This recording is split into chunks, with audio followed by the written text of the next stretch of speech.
Mm. Well, hello guys. Welcome to our fifth lecture, and I'm very happy to see you all here again. This will be our pre-last lecture before ending our uh, humanism and post-nationalism and separatism course. So guys, I think that's enough, and I think that we can already start. So, mhm. Mm. So, could any of you say and confirm that you can see the screen, the presentation?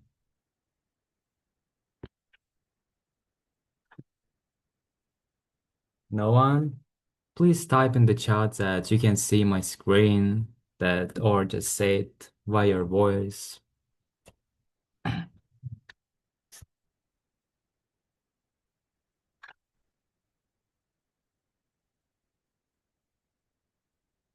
Well, that's great. So, I think it's good to start. Well, guys, welcome to our fifth lecture about the sustainable identity. So, hi everyone again. Welcome to our fifth lecture. Today, I want you to talk about, and I want us to talk about the sustainable identity. We will discuss how we can balance our mm, balance our patriotism with global responsibility. I know that this might sound a little bit as a heavy topic, but it basically comes down to only one thing and to one question. Can I love my country without making the rest of the world be my enemy? And also, I want us to figure out together how we or how to be proud of where we're from and while being proud, how we can still care for the whole globe, like to not care for only our country and our environment, but also for the whole earth and globe. Well, so what actually the unites us mean? Well, let's start with a big idea called constitutional patriotism. Constitutional patriotism is a theory which was made by a popular, famous thinker named Jürgen Habermas. Well, according to Jürgen Habermas, he said that usually people tell each of them that a nation is tied together by ancient myths and sharing bloodlines by the same blood, by the same ethnicity, and by the exact bloodline in his words. But Habermas says that he really believes that that's a totally different clue. He believes that we can be united not just by our bloodline, by our ethnicity, but our values, like by our shared commitment to humanism and to protect human rights and democratic values. That was the first time when this idea like constitutional patriotism appeared. Well, in the second lecture, we talked about the ethnic and civic countries. And constitutional patriotism mostly appears in such countries like Canada and USA again. And we cannot see the same thing like constitutional patriotism in most of the countries where uh, ethnicity of the population ethnicity is monolithic and so on. So, and a community of principle. He also said that the thing that unites us is not who our ancestors were. So that's basically the same thing that we talked about in our third lecture about how nationalism may appear because of just one small pride and how it can go worse. Well, I think we understood what is constitutional patriotism. In short words, constitutional patriotism is a second version of humanism, but appeared to be more pro-democratic. It's like it's the same with humanism, but the constitutional patriotism really believes that. We are all the same, and if we have same goals, if we have same rights to follow and same rules to follow, and if we share the same interests for the human rights and humanism, that is a constitutional patriotism. Well, and now let's talk about the middle class. The cultural pride without hate, identity as shared table, and reconstructing borders. Well, let me give you an easy way to picture all of these three parts. Well, think of this like joining a neighborhood, or some random streets. Like, okay, let's take an example of a neighborhood sports team. And I don't have to be. For instance, I joined a neighborhood sports team, but to join that, I don't have to be born in a specific, into a specific area and specific family to play on the team. Is that right? Yes, definitely right. I just have to agree to follow the game rules on the field, respect other players, other people, and respect the referee and treat the other players fairly and do not break any rules that they made. So Habermas literally argues that our nations can and should work the exact way, the exactly the same way as I told you before. Like based on rules that we agree on, not just where we were born. For instance, imagine that you were born in China and you come to US, so you do not come there with your own rules, with your own beliefs, but you must follow the rules of one specific country where you are going or make it suitable for everyone. You cannot go to a place without knowing how it works. But if you agree to the rules, to the environment, mentality, and other things, that you can count yourself as one of them. That's what the constitutional patriotism means when people are united not just by their blood, but the factor, like by the fact that they live under one government and under one rules, and they all follow all of these laws. And redefining loyalty. Well, um, that brings a concept called civic identity. Well, this idea like allows us to have a totally healthy love for our own countries, but instead of loving country, like of loving your own country because it keeps other people out, you must love it because you love it because of ethical standards and fair laws. That's how the defining loyalty works. So civic identity. Um, we have three parts again: the anchored in values, constructive accountability, and the critical commitment. Well, genuine attachment to one's country is grounded in ethical standards rather than exclusionary sentiment. Loyalty connects directly to justice and equality before the law and institutional integrity.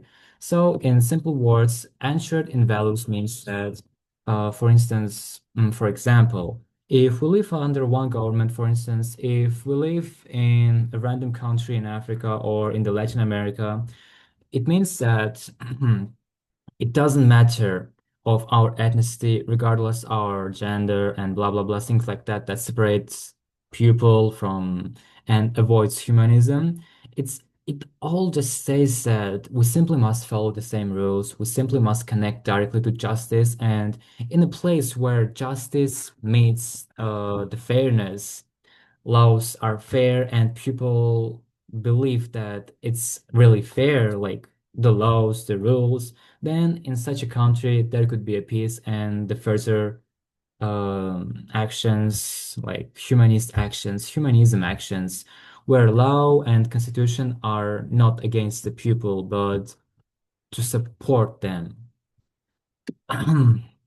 Well, as I said before, like instead of loving your country because it keeps other people out, for instance, the monolithic countries where only one nation, one ethnicity lives, instead of like liking your country because it keeps you away from other nations, from other people, it's supposed that you must love it because of its ethical standards and fair laws.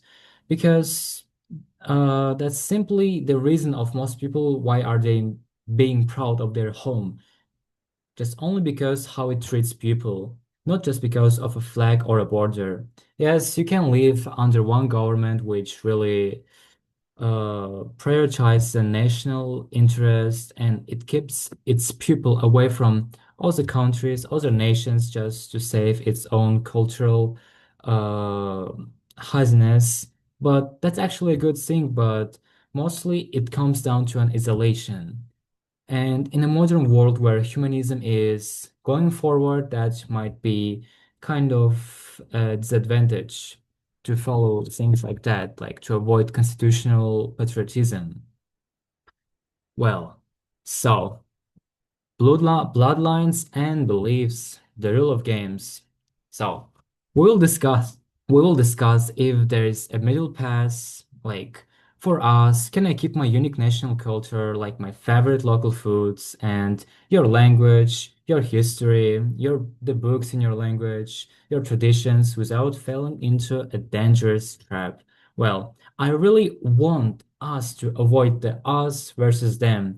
In our modern world, this ideology, like the things like us, like and versus them, is a very unhealthy thing and very unhealthy mindset because history shows that the exact examples, like like dividing people to us and versus them, uh, mostly leads to radicalization and wars and nationalism. And also, a fun fact to share. Did you know that before the World War One, passports weren't strictly controlled, required for international travel in much of the world? For example, you could just travel to, for instance, you live in China and you could travel to Europe freely without any passport in your hand, and you do not need any visa. For instance, you can travel around like you can travel whole Siberia or the whole Central Asia and across the Anatolia to the Europe, and that's the way how countries used to work in the past. Yes, that's the old like system and old history, but it's just a fact that switched to our topic that passports was not required to travel internationally.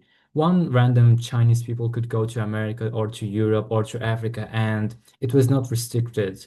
You could freely go to anywhere you'd like to go. At that time, people did not divide themselves into you're that kind of people. You cannot enter our country. You don't have visa. Your country, your passport, and your culture does not have a strong relations with our country and blah blah blah, a lot of bureaucracy, diplomacy.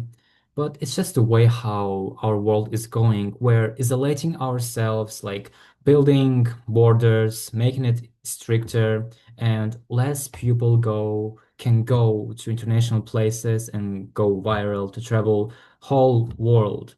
The strict borders that we think are natural and permanent are actually like barely a century years old, like less than a century. It appeared just in recent times in the 20th century, at the end of the 20th century. Well,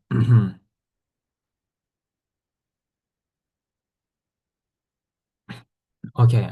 So now, how do we do like practical, like how do we practically build things like sustainable identity and the real world today? Well, we have multiple perspectives like flipping the textbook, shared humanity, and pragmatic prevention. Well, we have again three parts, and now we're going to ask a question to ourselves. Where do I even start? Well, the best defense we have is actually the classroom. In this part of the lecture, we will look at using information, using education, schools, universities as a shield against extremism. It's actually about protecting the next generation from the mistake of the past. That's why in our modern schools, in our modern universities, we have the sociology disciplines and many other classes to teach to teach students, to teach mass like doctorants and any type of students that extremism, like nationalism and blah blah blah is really bad. Well, I'm pretty sure that each of you experienced the lectures about the extremism at your hometown, in your school, or at your university or college, communication college. Well, that's basically how all the countries, how all the governments want their young generation to think that extremism, nationalism, and like separatism is really bad, and to prevent further uh, like to prevent the rising percentage of its use of its students, of its school students think like an extremist. They do some lectures once or twice or three times in a year. For instance, in my school, we had lectures about the extremism, why it's bad, and how we must think about the humanism, and how we must treat other people, and how we must treat our government approximately three or five times per one, like in one year. So, like that, w- okay. And like that, it teaches us the governments wants us to keep our mind in peace. Like, uh, the classroom, the fact of the classroom, the only way how our government can make us to learn something about the extremism, about all of the things that we told in recent seconds, they use education. The government schools, the government universities, or the private universities or schools, well, they all follow the same rules. It's about protecting the next generation from the mistakes of the past.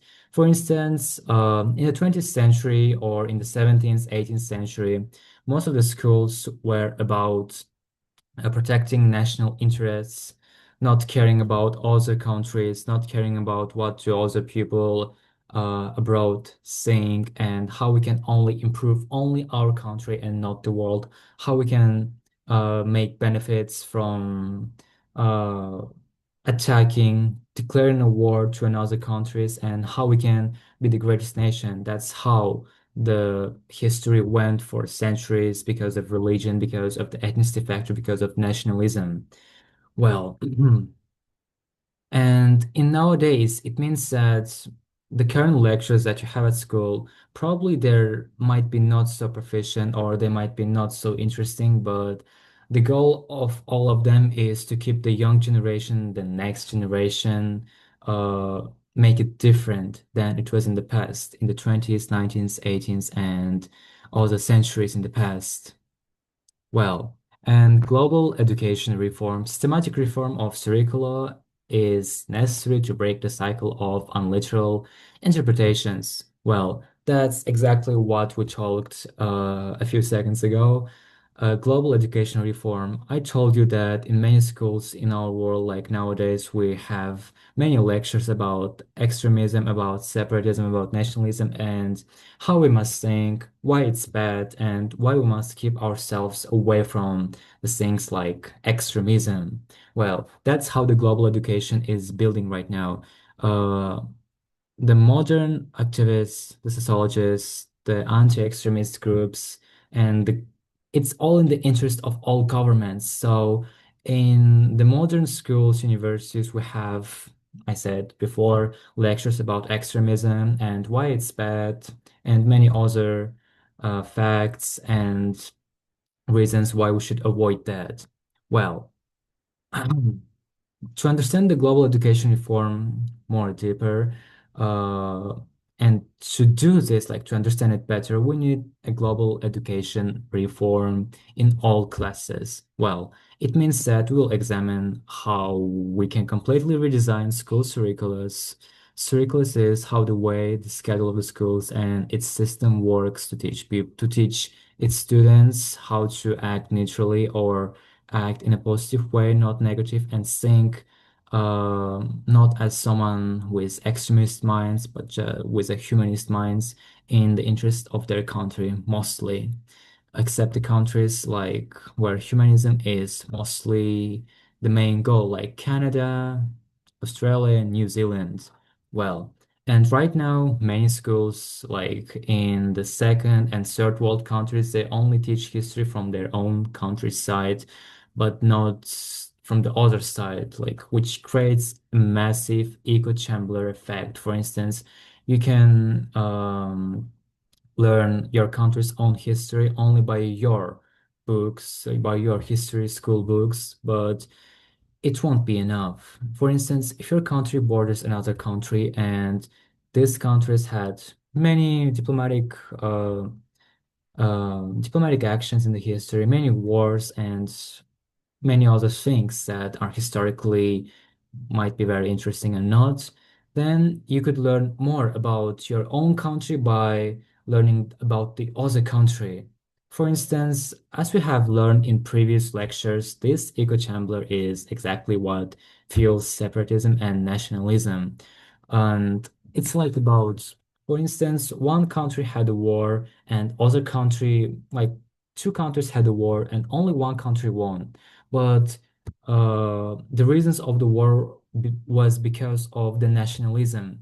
But the country that won will say to its students, to its next generation, to its kids that they won because they were much more stronger. They won because this another country wanted to take independence from our country and to make a dirty words, call dirty words to another country, because in simple words, history is written by those who won the wars, not by those who failed or lose the war.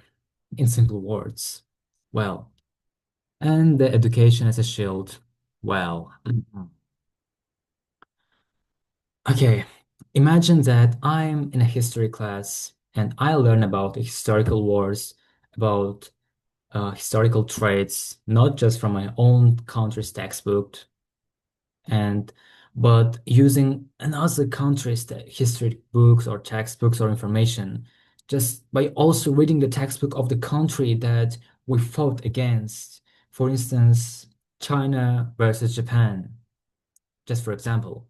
And this helps us like learn additional material not only from our side, from our place, because mostly it has the same ideology, mostly it has the same meaning to make our country much more good and to make someone else guilty.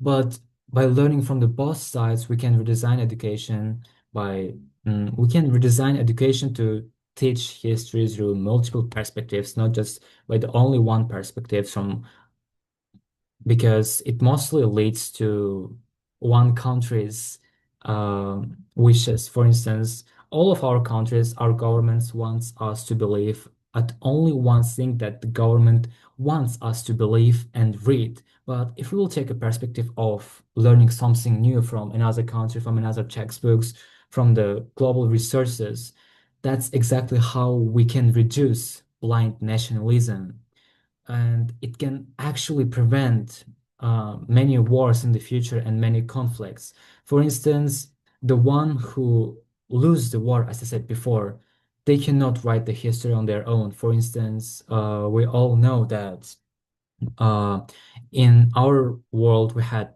a lot of very like a lot of wars and special like military operations in the 20th century, in the 21st centuries, and in the past centuries, the greatest wars and many expansions. But we actually don't know all the facts because history is mostly, not mostly, it is really truly written by those who won the wars, who won the countries they fought against, because the country that lose simply became dependent to another country because that country fought against this country and they won. So simply because they won, they are supreme now. So the supreme ones must control the ones who are much more weaker and like that history is being rewritten many times so we can actually know all the facts, but if you will look from another perspective by reading books from another sources from other countries, from the countries that lost, from the countries that won, and from the neutral countries that did not participate in such events, we can learn much more information and much more facts. uh, like that, we can escape the case of when we're locked in one room with only the facts that our government wanted us to learn and believe. Yes, that's how the education works as a shield. Like a shield means the global resources and information.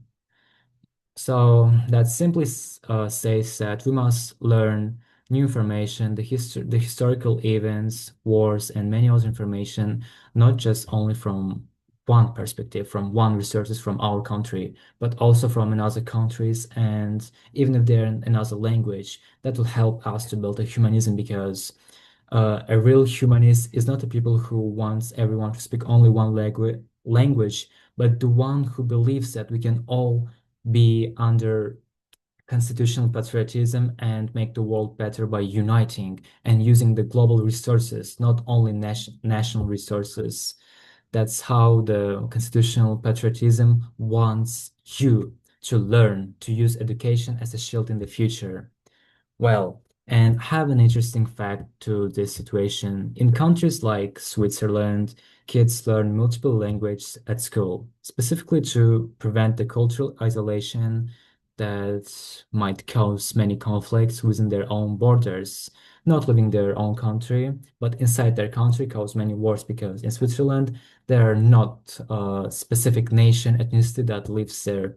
There can be French people, there can be Italian people, and there can be Austrian and German people. So that's why they learn all of the languages that are used in their country. More than three or four are used in Switzerland. That's why Switzerland is being called the most neutral country and most peaceful country in the world.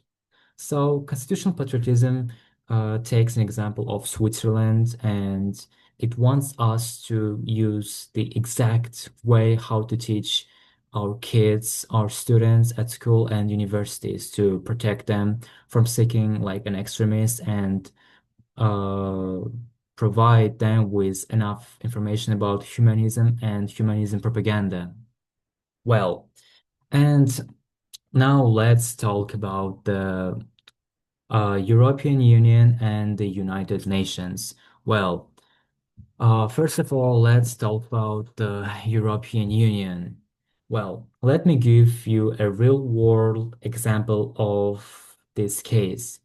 The European Union, we will analyze the successes and failure of this supranational entities like the European Union. We all know that European Union is created for only European countries to unite them, make them one strong community, and that actually work in some ways, but can we count European Union as the humanist countries, as a humanistic union? Well, the European Union provides a great example of a layered identity where a person can be Catalan, Spanish, and Italian, Romanian, and this doesn't matter because European all at the same time without any conflicts, like um, they are united, they have the same values, they have the same money, they have for the same constitution in most of the case, the United Constitution for European Union rules and many other economic bureaucracy. Well, there are three parts again, the transnational challenges, the sovereignty and independence, and the supplementing identity. Well, this existence of global institutions does not erase national sovereignty. It rather, uh, it rather acknowledges our profound interdependence, cooperative governance mechanisms, and essential tools for managing common risks. Well, the role of European Union in our modern world is actually a good example for humanism actions. Well, as we talked before in our very first lecture, I told you about how nationalism and how identity appeared. We talked about how identities appeared. First, we were just a small tribes in some cages fighting against dinosaurs. And after some centuries, after some thousand years, we became those one who divided into clans, not by governments or by ethnicity. And after some times, we divided ourselves, we separated ourselves with religion. Like you're Jewish and I'm Christian or Muslim, I'm a Buddhist, so we cannot talk, we cannot marry, and blah blah blah like that. So, and after some centuries, we still have two main problems of like that will not make humanism uh go forward in the future years, like in our the closest future, the religion factor and the ethnicity factor.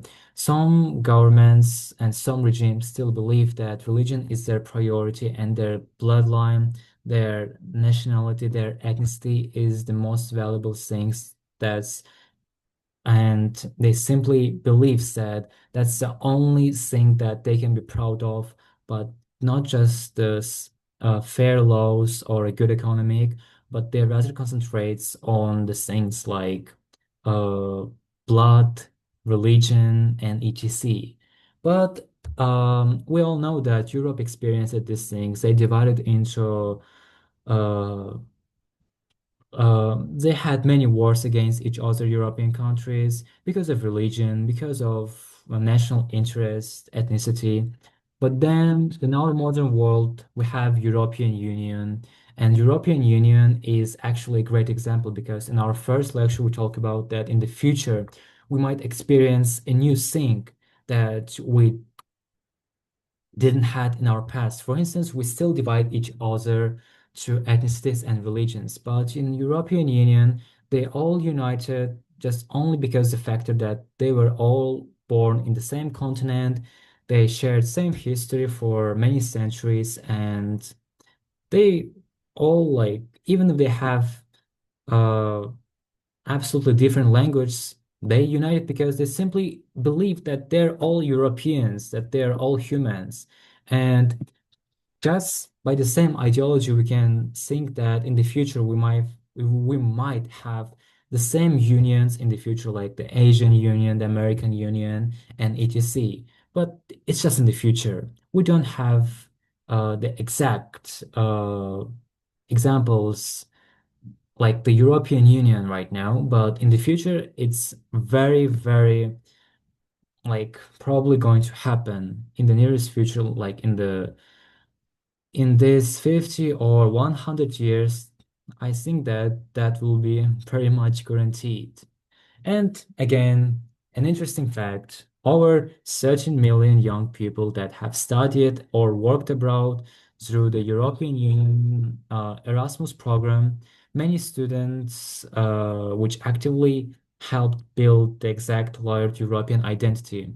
So that means that they all united, they made their own program, and they're now they invited some international students to their country, to their union, and like that, everyone is talking about them in a good way.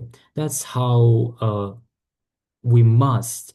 That's what we must learn from the European Union, how to make uh, other people to talk good about your union and about your country, to love it, to love your union and to love your country. Well, and the real world example. Well, okay, the real world example. Now I have a big discussion question for you to think about. Okay, think about one like our ultimate evolution, like from small tribes, from the uh, Homo sapiens and blah blah blah and further. Think from a like ultimate evolution. It's more, is it more like human for me to belong to a specific small tribe, or as we evolve, is our destiny to see ourselves only as part of a single species? Well, I really want you to hear your thoughts on this, so don't be shy and I will wait for your responses by my direct message or in our group chat. That's actually a very interesting question. Well, well, and let's get back to the real world examples. Well, here's the second part of our discussion question, and it's a bit controversial. Can we truly have a peace as long as we have a national anthems, national flags existing? Well, Do the songs naturally divide us into competing teams, making permanent peace impossible? Because when we have national anthems and our neighbor doesn't have the same thing which we do, we don't sing the same thing every morning in our school or colleges. Well, can we really be in peace if we simply value like our own interests? If we only care about ourselves and our country's interests, can we really have a peace in an environment like that? Think about this. And also one fun fact to share again. Well, the oldest national anthem in the world is Dutch anthem called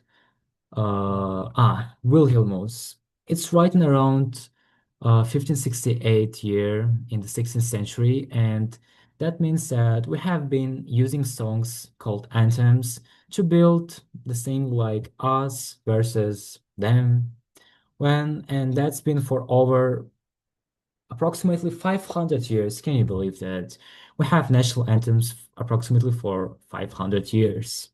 That's kind of crazy that we still believe that national anthems is our priority for the country's inner peace. Yes, it was sometimes ago, but in our developing world, uh, with a humanism wishes, with a humanism propaganding, that becomes much less important in our modern world.